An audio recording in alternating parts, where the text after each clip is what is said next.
Have you ever found yourself confused by the way Excel rounds numbers?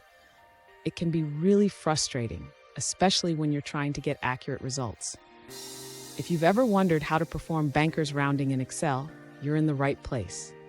Today, we're going to explore this topic together. I totally get it. Many of us were taught that rounding a number like 2.5 always means rounding up to 3. But did you know that Excel uses a different method? This can lead to some unexpected results, and you're definitely not alone in feeling puzzled by this.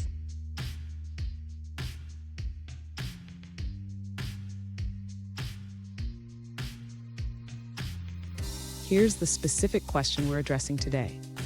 One user asked, is it possible to perform bankers rounding in Excel using a formula? This is a great question and one that many people have when they first encounter this issue. Let's dive into the details. So, what exactly is bankers rounding? It's a method where numbers that are exactly halfway between two others are rounded to the nearest even number. This can help reduce bias in rounding, especially in financial calculations. Understanding this will help us find a solution in Excel. And stick around.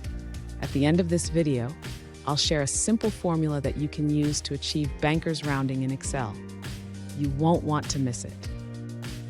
To perform bankers rounding in Excel, the user can utilize a combination of functions.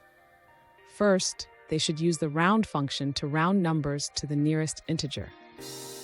Next, the user needs to adjust for bankers rounding specifically. This can be done by adding a small adjustment to the number before rounding. Additionally, the user can create a more complex formula using the if function to handle specific cases where the number ends in 0.5. Finally, the user can test their formula with various numbers to ensure it behaves as expected, especially with values ending in 0.5. Fun fact, did you know that rounding methods can actually affect financial reports? It's true.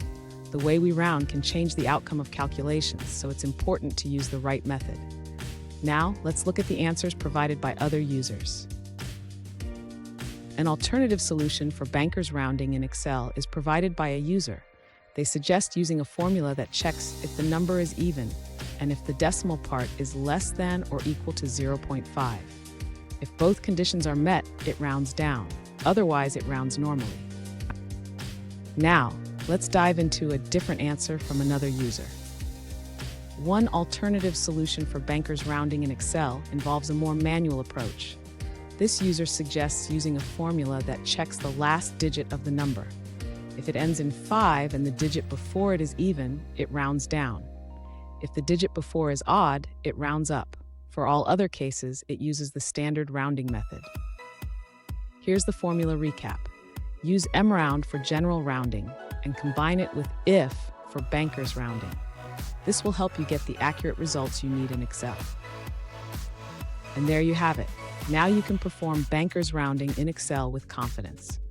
Remember, mastering these small details can make a big difference in your work. If you found this video helpful, please subscribe for more tips and tricks.